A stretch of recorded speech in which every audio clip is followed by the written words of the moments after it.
Professeur, entraîneur, expert, champion d'hier et d'aujourd'hui, mais aussi judoka anonyme, le podcast de l'esprit du judo, c'est maintenant.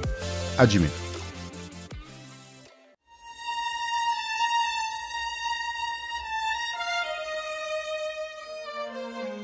Après des Jeux Olympiques déjà entrés dans la postérité avec les 10 médailles obtenues par le judo français, dont le 3e sacre individuel de Teddy Riner, qui en fait définitivement le plus grand combattant de l'histoire de notre discipline, et l'incroyable doublé réalisé par l'équipe mixte face au Japon, cette petite mélodie, désormais dans toutes les têtes, est de retour à l'Arena Champ de Mars, du 5 au 7 septembre à l'occasion des épreuves de parajudo. Ils sont 9 tricolores à en découdre cette semaine au pied de la Tour Eiffel, à la fois en quête de médailles mais aussi de lumière. Un double objectif que précise Antoine Hayes, directeur du parajudo à France Judo. C'est un peu notre souhait aussi, la volonté de la politique, d'avoir un maximum de représentants dans les catégories ouvertes pour les Jeux.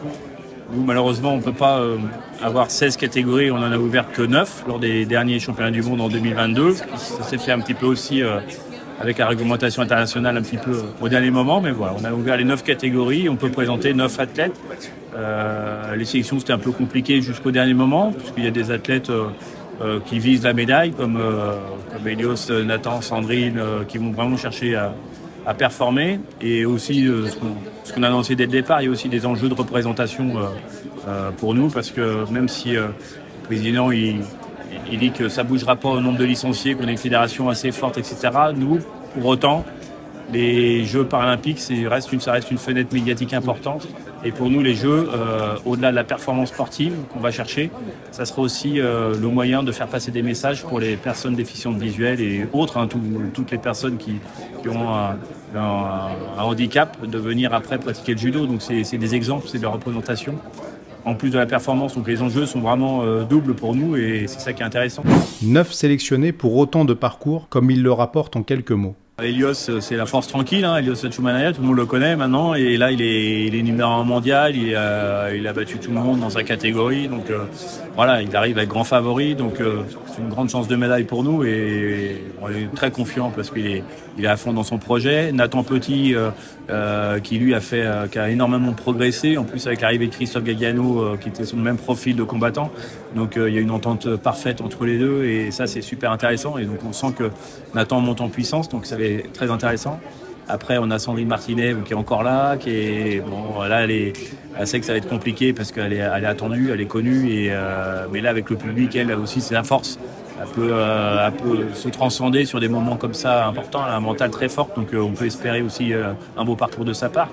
Après, on a Priscilla Lézé, donc elle est un peu plus légère dans sa catégorie, mais c'est pareil, elle est ses premiers jeux, elle est enthousiaste, elle suit bien le programme, elle écoute bien les consignes, donc très bien, on est très contents. Cyril Jonard, il y a 20 ans, il gagnait les Jeux à Athènes. On espère la même chose à Paris et ça terminerait son somptueuse carrière. Et dans sa catégorie de J1, il fait partie des favoris. Même blessé, il gagne les championnats du monde. Il a tout de suite repris ses repères, donc on a continué, on a programmé ses entraînements en fonction aussi de son âge et de ses capacités. Donc là, il arrive serein et il peut aussi nous faire quelque chose. Après, on a Armindo Rodriguez, donc lui c'est un petit peu la petite surprise parce qu'il était au départ prévu qu'il soit en moins de 60 kg, mais il y a 1 an et demi et en fait il a pris en masse musculaire et tout, donc le régime devenait plus compliqué. Il est à 69 kg, là, 70 kg, donc lui c'est la jeunesse et l'après on est déjà sur 2028 avec lui et l'expérience des Jeux à Paris c'est un plus. Donc ça, pour nous, c'est très important. Puis il apprend très vite, donc il y a un truc à faire avec lui. Donc ça peut être une très bonne surprise. On a Anatole Rubin qui, lui, s'accroche depuis maintenant 2 ans et demi. Il fait toutes les compétitions, il s'investit assez exceptionnellement. C'est son investissement qu'on récompense et voilà, il n'a pas eu la chance de faire une médaille encore internationale, mais voilà, tout est possible dans cette catégorie parce qu'ils sont tirage au sort 8, donc on y croit. Anatole peut nous sortir le combat d'une journée. On a Jason Grandry, c'est pareil, lui ça a été comme Nathan une belle progression où on a été le rechercher, il est sorti, maintenant sur chaque sortie internationale il monte sur la boîte, donc ça c'est quelqu'un qui s'investit, il a fait énormément de sacrifices pour en arriver là, donc j'espère que ça sera récompensé de la plus belle des manières lors de ces ces Jeux paralympiques. Et on a Nasser Zorgani, qui Nasser, lui, c'était le dernier qualifié. Il est devant Béranger sur la ranking list. C'est pareil, ils sont 8 dans sa catégorie, même un peu moins. Ça peut être son jour. Donc lui, il sait qu'il vient de loin, mais il peut faire quelque chose, parce qu'on va le préparer de sorte à ce qu'il soit vraiment prêt le jour J. Ils sont 9, ils vont faire le maximum. Après, on sait que 3 médailles, c'est le minimum. Et après, 5, c'est bien. Et plus, ça serait formidable, quoi. Moi, je voudrais bien 9 médailles. Ça serait formidable. Le carton plein, ça serait bien. Entre les plus expérimentés et ceux qui s'avanceront sans rien à perdre, c'est un collectif à 2 vitesses que le staff a dû gérer depuis des mois. C'est pas évident du tout, même au sein du groupe, même entre nous, là, au staff. Donc on essaye vraiment d'avoir une programmation un petit peu individualisée, hein, entre ceux qui font préparation physique, d'autres techniques, etc. Mais comme on a renforcé le staff, donc c'est plus intéressant. On a aussi des partenaires à disposition, donc ça nous permet Et puis on force ceux qui ont un petit peu moins de pratique à aller à redoubler d'efforts, hein, par rapport à ceux qui ont un peu plus d'expérience et de nous solliciter, etc. Parce qu'on sait très bien que ça va aller très vite et qu'ils ne doivent pas lâcher l'affaire, parce qu'on leur offre une belle opportunité, hein, non seulement sportive, mais aussi personnelle, parce que les Jeux à Paris, ça va changer leur vie. On le sait, ça va changer leur vie, donc il faut qu'ils puissent en profiter. Et, on fait tout pour les accompagner, en tout cas. C'est aussi notre rôle, nous. Par rapport aux Olympiques, on est là aussi, on a un rôle un petit peu d'accompagnant qui est important. Ils ont tous un parcours complètement singulier, puisqu'en plus leur handicap est singulier, hein. Chacun a sa problématique, hein, sa déficience, sa vie, son parcours. Certains ont 20 ans, d'autres 25, d'autres 45, une mère de famille, etc. Donc on doit jongler entre tout ça et nous proposer un cadre. Donc là, le cadre, c'était d'aller à l'INSEP faire judo technique, d'aller à l'Institut du judo, parce qu'on a aussi le niveau en dessous et ça permet de pratiquer le judo, et d'autres sont éparpillés à droite à gauche, donc c'est pas évident. Et on essaie de trouver des solutions, et avec la fédération, avec l'ANS, on trouve les moyens aussi pour les accompagner, ce qui est pas forcément évident, mais voilà, on souhaite que vraiment ça puisse l'héritage des Jeux, ça doit être ça aussi.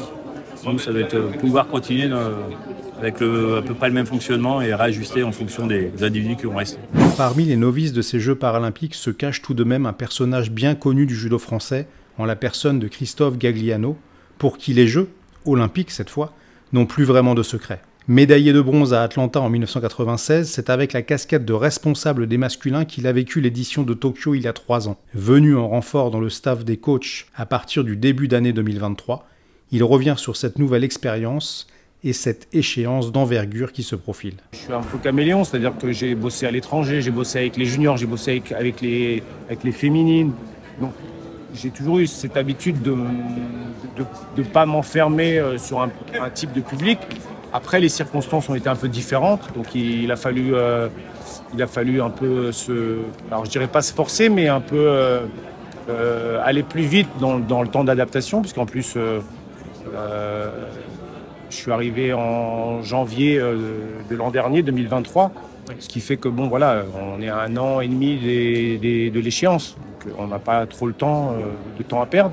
Donc j'ai essayé d'être tout de suite pour leur apporter tout de suite de la plus-value, pour leur apporter mon expérience du haut niveau et notamment du très haut niveau olympique, paralympique.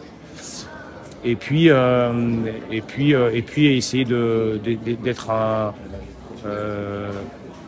une aide supplémentaire pour le staff, pour le staff qui était déjà en place. Je me suis mis à leur disposition. Après, j'ai amené quelques petits plus, mais sans tout transformer, parce que c'était pas le but. Le but, c'était de s'appuyer sur quelque chose qui était déjà en train de se mettre en place et qui tenait déjà bien la route dans l'encadrement avec Antoine, Ace et puis avec Cyril. Donc voilà, c'était un plus pour eux d'avoir quelqu'un, une présence en plus. Bon, j'ai essayé d'insister sur la partie technique quand même, tu vois, parce que c'est quand même ma valence principale. Et puis même si c'est les paras, ça reste hyper important. Ça reste hyper important. Et donc, on a mis en place une séance technique hebdomadaire qui était un rendez-vous pour les Parisiens ou pour les provinciaux qui étaient présents sur certaines semaines. J'ai essayé aussi de prendre en charge les séances techniques sur tous les regroupements ou sur beaucoup de regroupements. Il y a Cyril qui travaille avec moi, bien sûr, mais comme j'arrivais, l'idée c'était de s'en servir. Et puis après, sur les événements, un peu plus de sérénité parfois, peut-être, parce que les événements, la gestion de l'événement, je connais, tu vois, la gestion du jour J, je connais. Ça va être pareil pour les jeux. Peut-être que ma présence va permettre pour le coup au staff et puis peut-être aux athlètes aussi de s'appuyer sur mon expérience. Mais comment transmettre avec ces combattants pour qui la vue fait plus ou moins défaut? Il y en a certains pour qui je peux démontrer. Donc il y a cette difficulté et cette particularité où je suis obligé de démontrer. Il y en a même avec qui je suis obligé d'utiliser les mains, notamment avec Cyril Jonard, parce que lui, non seulement il est non-voyant, mais il est malentendant. Donc sur le tapis, quand il n'a pas ses appareils, tu vois, si je lui dis voilà, avance plus ta jambe, il faut que je lui prenne la main, que je fasse le mouvement sur lui et qu'il sente que voilà, comment je répartis mon poids de corps, comment je bouge mes jambes, comment voilà. Donc, on fonctionne comme ça à tâtons presque. Bon, il y a Jason Guyot qui est un peu son assistant qui nous aide beaucoup, qui est hyper précieux parce que voilà, il nous amène. Il le connaît bien, il arrive à bien communiquer avec lui. Et puis bon, après Cyril, c'est un mec qui connaît bien le judo, tu vois, c'est impressionnant. Moi, j'ai des années d'expérience de judo et il m'impressionne, quoi. Tu vois, il connaît bien le judo, il se connaît bien physiquement. Et puis il a des bonnes bases, même s'il a un profil un peu rugueux, mais il a des très bonnes bases de judoka. Donc ça aide bien. Et puis moi, ça m'oblige à adapter mon niveau d'enseignement, si tu veux. Je parle pas et je démontre pas la même chose à Elios, par exemple, qui a un niveau de pratique qui est similaire au valide, en tout cas de national valide, tu vois. Et un Armindo qui a 3 ans de judo, tu vois. Donc, et pour certains, il faut reprendre des basiques, mais en même temps, il faut quand même avancer sur la compète, sur la partie quand même efficacité, efficience. Donc voilà, ouais, pour moi, c'est ça qui est riche. C'est que j'adapte en permanence mon enseignement et ma façon de communiquer et de transmettre. Et que pense-t-il de la garde installée, l'une des principales spécificités du parajudo? Ce que ça éclaire chez moi, c'est que le travail en saisie, c'est un point faible chez les valides. C'est-à-dire que la phase d'approche, la phase de kumikata, de bagarre de garde, qu'on appelle la bagarre de garde, elle a un peu annihilé la partie kumikata pure en saisie, avec tout ce que ça implique en termes de sensibilité, de subtilité, de ressenti dans les mains.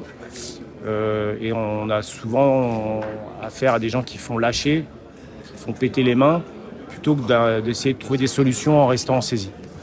Et comme moi, actuellement, je travaille sur la filière aussi, parallèlement sur les aspects techniques qu'on essaye de restructurer pour la filière. Ça fait partie des choses sur lesquelles on insiste, de ne pas lâcher les mains pour les jeunes et d'être capable d'évoluer en gardant les mains posées, en posant un kumikata solide et affirmé, et ensuite en évoluant autour, sans passer par des lâchers de garde qui sont parfois stériles, quoi. Et là, pour le coup, en travaillant avec les paras, tu t'aperçois que eux, une fois qu'ils sont en saisie, ils n'ont pas le choix, parce que déjà, il ne faut pas qu'ils fassent lâcher. Et s'ils font lâcher, il faut qu'ils attaquent tout de suite. Donc ça, c'est une subtilité qu'on peut utiliser. Mais par contre, il n'y a pas toute cette phase d'approche. Donc tout se joue dans la saisie, dans la capacité à sentir les tensions et à jouer avec, quoi. 28 ans après son formidable parcours d'Atlanta, voici les précieux conseils qu'il va continuer de distiller à chacun jusqu'à leur entrée en piste. Quand tu es sur un événement comme ça, il y a un espèce de sentiment de liberté, dans le sens où tout est possible. Et en plus, tout est dans tes mains, tu vois. Donc c'est cette espèce d'impression de liberté et de plénitude comme ça qui doit vraiment les habiter. Alors, il va y avoir des moments durs, hein, mais à chaque fois, c'est eux qui ont la main, c'est eux qui sont maîtres d'œuvre. Et ça doit être un truc qui doit être inspirant, quoi. D'être maître de son destin à un moment donné, c'est quelque chose qui parfois n'est pas... Enfin, c'est un moment rare, tu vois. Et ça, va falloir qu'il l'ait vraiment... Et je pense que ça sera un peu notre... en tout cas, pour moi, pour ma part, ça sera vraiment l'axe de ma communication avec eux, tu vois. Se sentir libre et vraiment utiliser cette liberté, quoi.